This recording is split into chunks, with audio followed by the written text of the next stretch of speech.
Sometimes, life has a strange way of bringing back the very thing you thought you'd finally buried. For Alejandra, that moment came on a dusty mountain road, the day her past literally stood in her way. The afternoon sun burned low over the Andean hills, turning the sky into a sea of gold and rust. A car engine hummed softly, its tires crunching against the gravel. Alejandra leaned forward on the steering wheel, her heart restless despite the calm around her. In 2 weeks, she'd be walking down the aisle. Everything was supposed to be perfect. The dress, the music, the man. But perfection has a funny way of hiding discomfort. Her phone buzzed beside her, a reminder from the wedding planner. "Don't forget the final fitting," it said. She sighed, her thoughts drifting, when suddenly, out of nowhere, a man stepped into the road. The car screeched, dust rose, her heart stopped. "Are you out of your mind?" she shouted as she jumped out, the adrenaline shaking her voice. But the moment her eyes met his, her anger froze. José Daniel. He stood there, older, thinner, sun-browned, but still carrying that same disarming calm. The man she hadn't seen in over a year. The man who had left without goodbye. The man she had tried so hard to forget. "Alejandra," he said softly, almost like he was afraid the wind would steal her name away. "You haven't changed." She crossed her arms, defensive, hiding the tremor in her hands. "You shouldn't be here." "I didn't plan to be. My bus broke down outside town. I was just walking back when I saw you." Of all the roads in the world, it had to be this one. He smiled faintly, his eyes glancing at the chain around her neck. The small silver pendant still hung there, the one he had given her a lifetime ago. "Do you still wear that?" She looked away. "It's just a necklace." He took a step closer. "It was never just a necklace, Alejandra." Her pulse raced. The air between them grew heavy, filled with everything left unsaid. "It's been a year," he said quietly. "I wrote to you, every day. You never answered." Her lips parted, but no words came. She had deleted those messages the moment they arrived, convincing herself it was the only way to move on. "I wanted you to move on," she whispered finally. "My life did move on," he said, his voice breaking slightly. "But it moved on with you still in it." She shook her head, almost pleading. "This is not the time, José Daniel. Please, just drive me to town." He stared at her for a long moment, the sunlight flickering across his face. "And when will be the right time?" Before she could answer, another voice called out, firm, warm, familiar. "Alejandra, what happened?" Her heart sank. A tall man approached from a nearby car, well-dressed, confident, carrying the kind of presence that filled a room before he even spoke. Paul, her fiancé. "My car broke down," she said quickly, forcing a smile. "José Daniel helped me." Paul extended a polite hand. "Thank you for taking care of my fiancé." José hesitated for a second, then shook it. "You're welcome." Paul turned to her. "Did you call the tow truck?" I forgot." "I'll do it," he said, pulling out his phone. "You should sit down. You look pale." Alejandra nodded, trying not to look back at José. He noticed. He always noticed. When Paul moved a few steps away, José spoke under his breath. "Do you love him?" Her eyes darted back at him, startled, fragile. What good would that answer do? He smiled sadly. "You wouldn't still wear the necklace if you did." She took a deep breath, steadying her voice. "Destiny separated us for a reason, José. We both have to accept it." He looked at her, and for a moment she thought he might laugh, but instead he just said, "I can accept fate, Alejandra, but not lies." Paul returned, wrapping his arm around her shoulders. "Everything okay, love?" "Yes," she whispered. "Everything's fine." As they walked toward the car, José stood alone by the road, the dust settling around his feet. The wind carried her perfume, the same one she wore the day they first met. He closed his eyes, remembering the way she laughed. the way she used to look at him like he was her whole world. Now she belonged to someone else. But destiny, the same one that had torn them apart, had just crossed their paths again. And this time, he wasn't sure he could let her go so easily. The car drove off, disappearing around a bend. José watched until the taillights faded into the evening light. Then, quietly, he reached into his pocket and pulled out a folded photo. Old, worn, slightly torn at the corner. It was them. And beneath the photo, written in faded ink, "If it's real, it'll come back." He smiled, almost bitterly. "I guess it did," he murmured. As the sun disappeared behind the hills, one thing became clear. Time had stopped on that road for both of them, and no wedding, no promise, and no ring could change what their hearts had never truly let go. That night, Alejandra couldn't sleep. The house was silent, but her thoughts were louder than ever. Every time she closed her eyes, she saw José Daniel standing on that road, covered in dust and sunlight, looking at her the way no one else ever had. She turned over in bed, careful not to wake Paul beside her. His arm was draped loosely over her waist, his breathing calm, steady. The sound of a man who slept without doubts. She envied that peace. Her fingers brushed against the necklace still hanging from her neck. She had meant to take it off before the wedding. She had told herself she would. But each time she tried, her hands froze, as if the small silver pendant refused to let go of her past. Paul stirred. "You're awake?" "Yes," she said softly. "Can't sleep." "Just thinking." He propped himself on one elbow, his voice drowsy. "About the wedding." She hesitated. "Yes, the wedding." He smiled, half asleep. "You're overthinking again. Everything's going to be perfect." Perfect. The word felt heavy, because deep down, Alejandra didn't want perfect. She wanted real. When he fell back asleep, she slipped out of bed and walked to the balcony. The city lights flickered below like fallen stars. She held the necklace in her hand, whispering to herself, "Why can't I let you go?" Across town, José Daniel sat at a small diner that hadn't changed since he left. Damaris sat across from him, her dark hair pulled back, eyes searching his face with quiet concern. "You're still thinking about her," she said. He didn't deny it. "I saw her today, Damaris, after a year. She looked happy." "Then you should be happy for her." He laughed bitterly. "You think happiness looks like pretending you don't know someone? She's about to get married, José, to a good man from what I hear." He leaned forward, his eyes tired. "She's not marrying for love. She's marrying for peace. There's a difference." Damaris frowned. "Maybe peace is what she needs, not chaos." "I was never chaos," he said quietly. "I was home." For a long moment, they both sat in silence. Damaris watched him, her chest tightening. She had been there through his worst nights, the loneliness, the drinking, the silence. She had waited, foolishly hoping that time would turn friendship into love, but it never did. His heart had always belonged to someone else. She reached out, touching his hand gently. "Sometimes love means letting someone forget you." He looked up, his voice firm but soft. "Then I guess I don't love that way." The next morning, Alejandra and Paul met at a cafe downtown to finalize their wedding plans. Paul was excited, running through flower arrangements and music choices. She nodded, smiled, agreed, but her mind was elsewhere. When Paul stepped out to take a call, a small news alert flashed on her phone. Local mechanic José Daniel Garcia returns to town after year abroad. Her heart stopped. He had stayed. She closed her eyes, her breath shallow.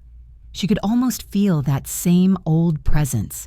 His calmness, his voice, his stubborn belief that love could survive anything. Paul returned, sitting down. "Did you call the designer about the dress?"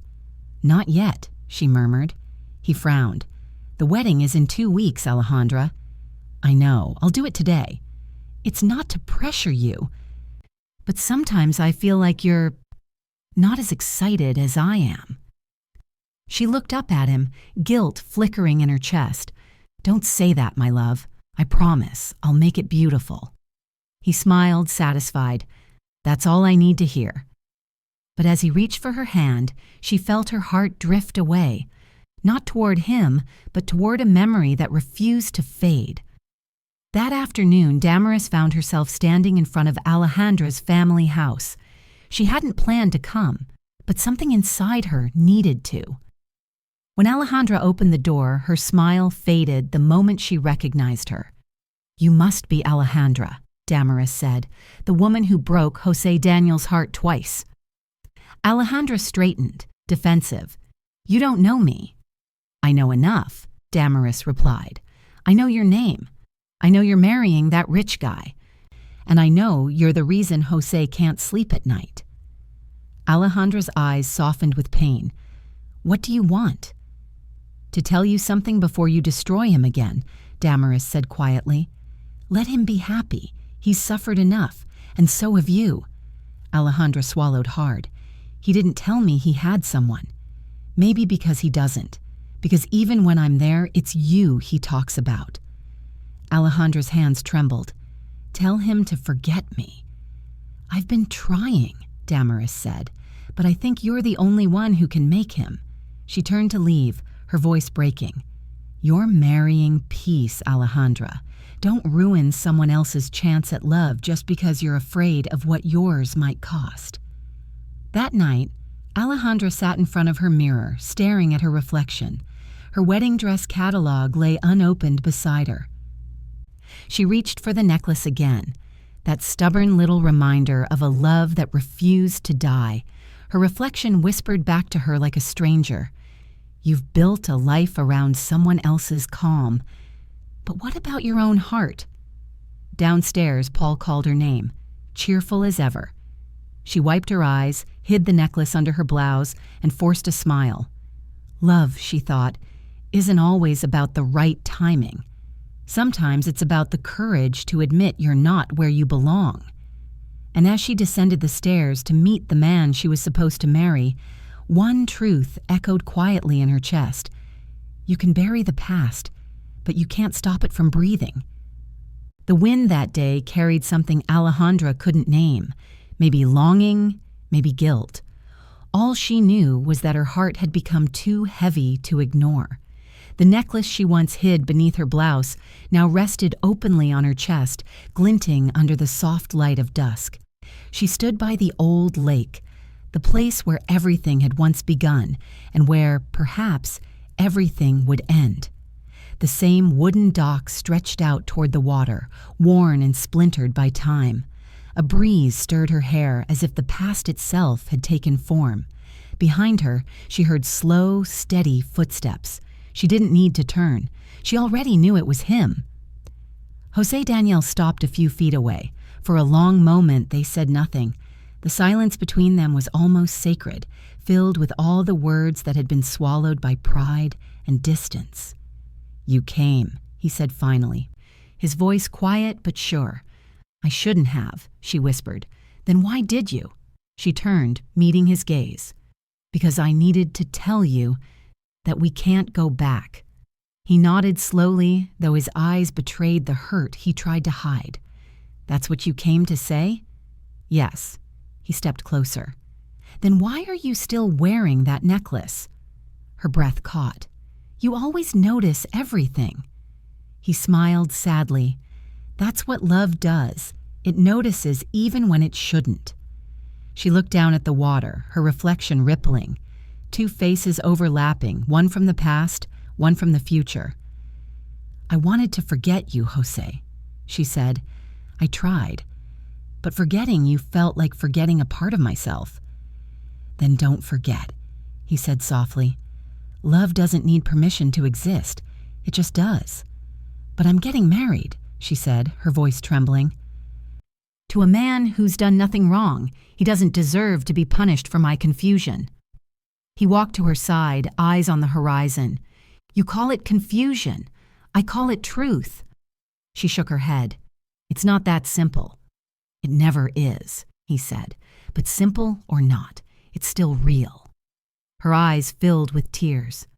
José, we can't destroy lives just because ours didn't turn out the way we wanted. He turned to face her. And what about the life we never got to live? Doesn't that count for anything? The air thickened with emotion. She could smell the faint trace of his cologne, the same one that used to linger on her pillow long after he was gone. Tell me, he said gently, do you love him? She didn't answer. He took another step closer, his voice breaking. Because I still love you, even after all this time. Even after watching you promise forever to someone else. Her tears finally fell. You shouldn't say that.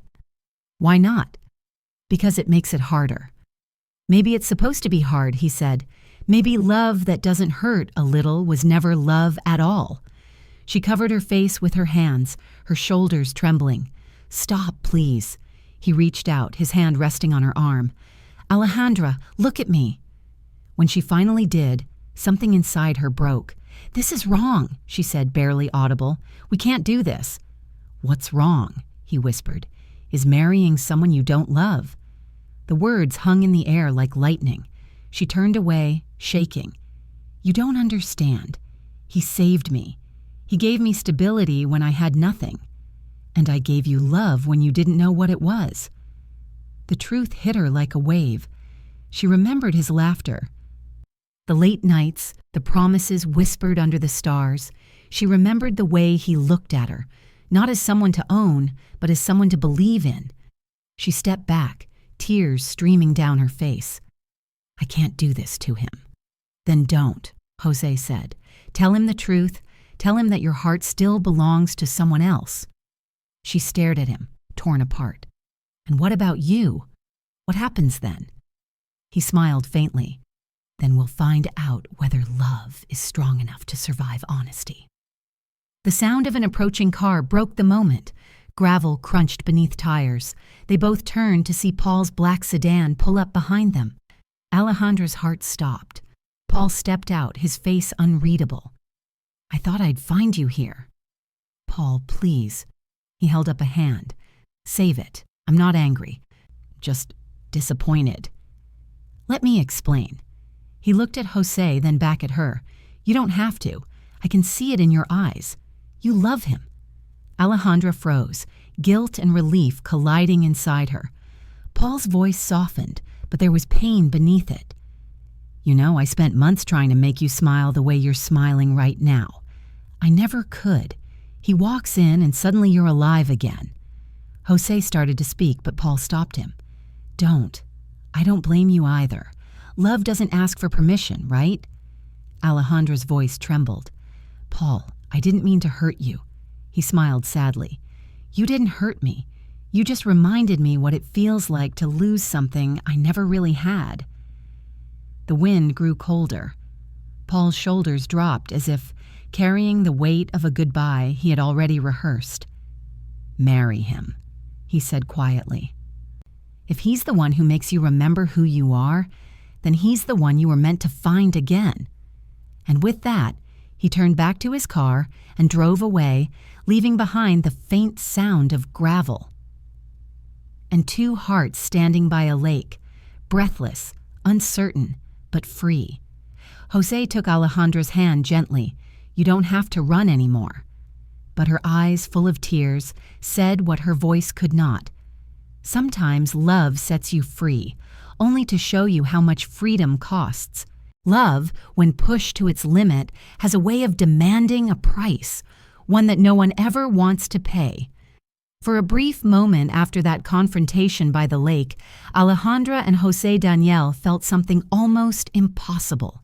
Peace, the kind that comes after years of silence and regret. They didn't talk much that evening. They didn't need to. Every glance between them was an answer. Every shared breath carried the weight of what they'd lost, and the fragile hope that maybe, just maybe, fate had finally given them one more chance. But fate, as always, was listening. The next morning, the world went back to pretending everything was fine. Alejandra tried on her wedding dress, even though she knew she'd never wear it. José Daniel fixed cars in his workshop, though his hands shook each time his phone buzzed, hoping it was her. Damaris visited him that afternoon. She stood quietly in the doorway, watching him polish the hood of an old blue sedan, his reflection fractured by the curve of the metal. "You still believe she'll come back?" she asked. He smiled faintly, not looking up. "She already did. She's getting married, José." He finally looked at her, his eyes soft but unwavering. "Not anymore." Damaris sighed. "You're risking everything for someone who might never choose you." He leaned back against the car, wiping his hands. "If loving her is a risk, I'll take it. Every time." She wanted to argue, to shake him, to make him see what he was doing to himself. But instead, she just said, "Then promise me one thing. Whatever happens, don't let this destroy you." He gave her a sad smile. "Love doesn't destroy people, Damaris. Fear does." Meanwhile, in the city, Paul sat alone in his office, staring at the half-empty glass on his desk. The wedding invitation, his own, lay crumpled beside it. He hadn't eaten. He hadn't slept. Every word, every image from that moment by the lake replayed in his head. "You love him." He could still hear himself saying it. He could still see her face, not guilty, not ashamed, just honest. That was what hurt the most, the truth. A knock broke his thoughts. "Come in," he said. His driver entered. "Sir, I handled the arrangements for the venue cancellation." Paul nodded absently. "Good. Should I also inform Miss Alejandra?" "No." His voice was sharp, cutting through the air like glass. "I'll handle that myself." The driver hesitated, then placed a small black case on the desk. "Also, sir, this was in the glove compartment of your car." Paul's brow furrowed as he opened it. Inside was a pistol. Cold, heavy, forgotten maybe, but not lost. He stared at it for a long time before whispering, "What does a man do when love turns into humiliation?" That evening, rain began to fall, the kind of rain that blurs the edges of the world, turning cities into ghosts. Alejandra stood at her window, the wedding dress now draped across a chair, untouched. She'd made her decision. She couldn't marry Paul, not when her heart belonged somewhere else. José Daniel's message came just as thunder rolled across the sky. "Meet me at the old station. Let's start again. No lies this time."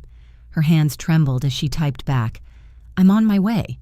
She didn't notice the headlights parked a few houses away, nor the figure watching her silhouette in the window. Paul's fingers clenched around the steering wheel.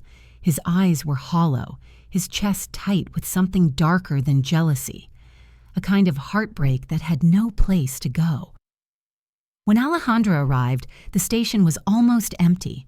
The rain fell through the broken roof in thin silver lines.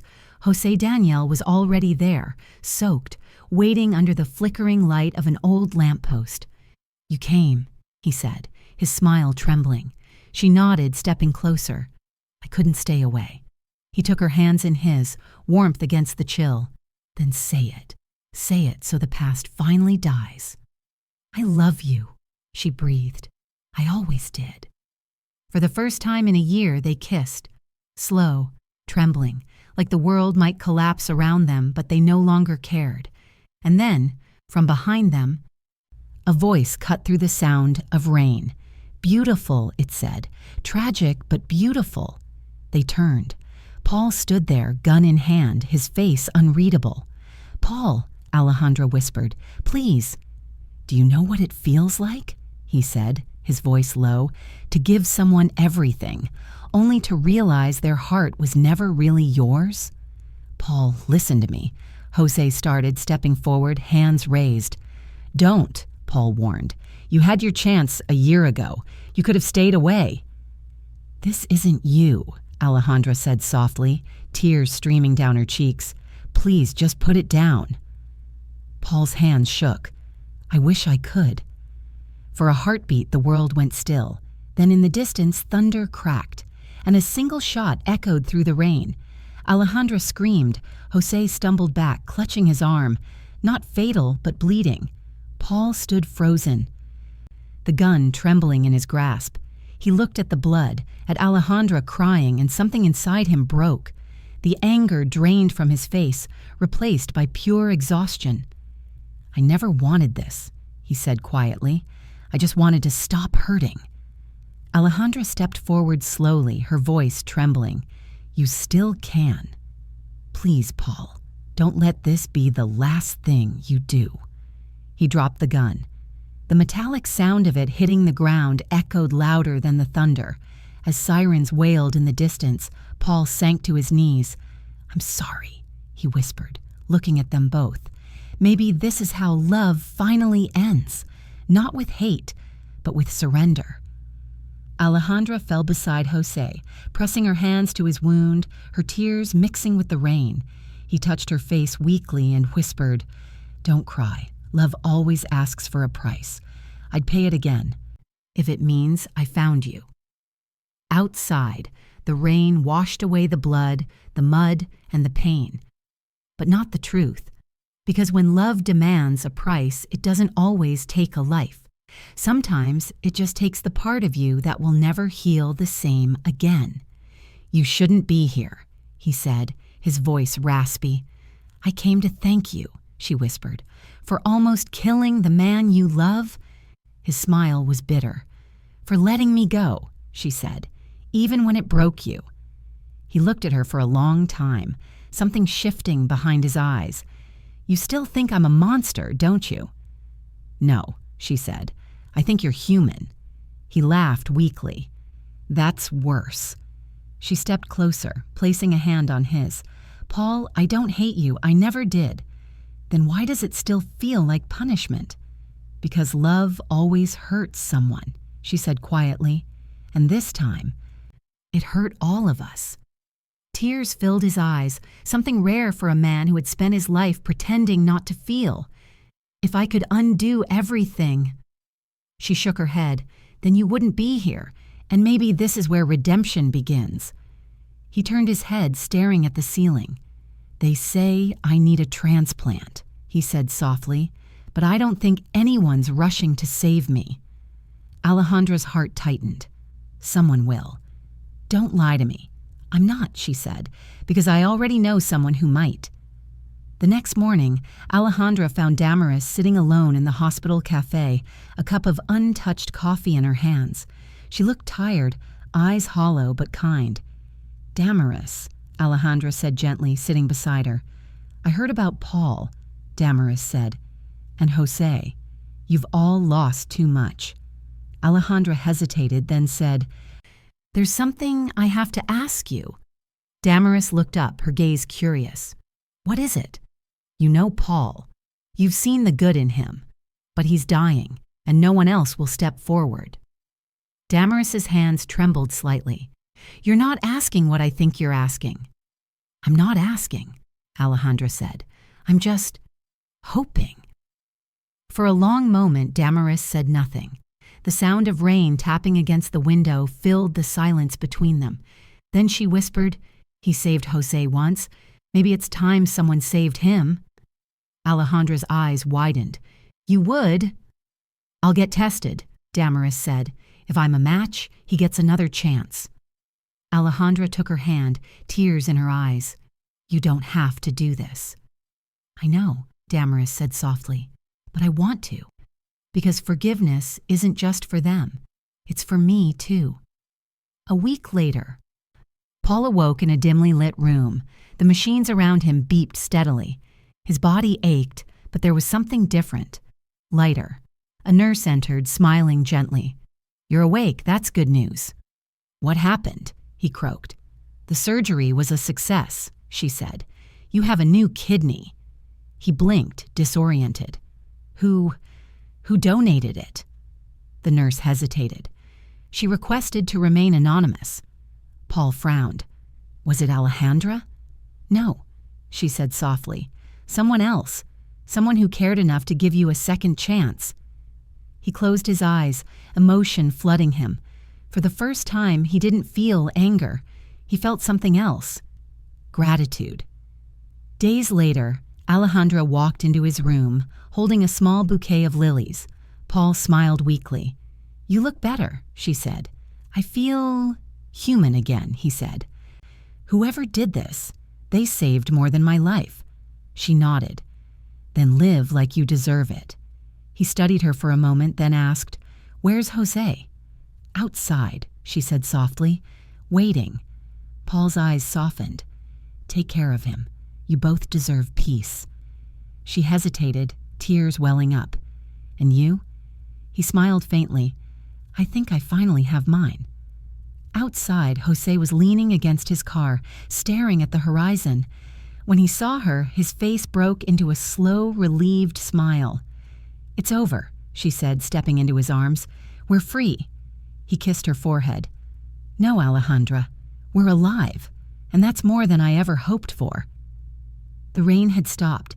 The clouds parted, revealing a pale, forgiving light. Somewhere inside that hospital, Paul closed his eyes, whispering to himself, "Maybe this is what love really is, giving away your heart so someone else can start again." And outside, Alejandra rested her head against José's chest, listening to the heartbeat that had never stopped calling hers home. Sometimes, love doesn't end with the one who walks away, but with the one who gives you the courage to return. By the time the rain stopped, 3 hearts had been changed forever. Alejandra, José Daniel, and Paul. Each of them had loved, lost, and paid a price only love could demand. But out of that pain came something rare, something pure. Alejandra learned that love isn't measured by how long it lasts, but by how deeply it changes you. José Daniel discovered that waiting isn't weakness. It's faith in disguise. And Paul learned that redemption sometimes comes not from receiving love, but from giving it, even when you no longer expect it in return. In the end, Alejandra didn't just find the man she loved. She found the courage to forgive, to heal, to live honestly. And Paul, the man who once tried to control love, became its greatest witness, a man who lost everything but gained something more powerful, compassion. When he opened his eyes after the surgery and learned that the woman who saved him was the same woman whose heart he broke, he didn't curse fate. He smiled, because in that moment he finally understood. Love doesn't end with "I do." It ends with "thank you." So if this story touched you, remember this. Sometimes love returns not to stay, but to remind us who we were before the world told us who to be. If you've ever lost someone you still think about, if you've ever loved in silence or had to say goodbye when your heart screamed, "Stay," you'll understand what this story means, because in the end, life will test your love, break your pride, and sometimes offer a second chance wrapped in pain. The question is, will you be brave enough to take it? Tell me in the comments, do you believe in second chances? Would you risk everything, your comfort, your reputation, even your heart, to be with the person you truly love? If this story moved you, share it, because somewhere out there, someone's still waiting for their second heart to find its way home.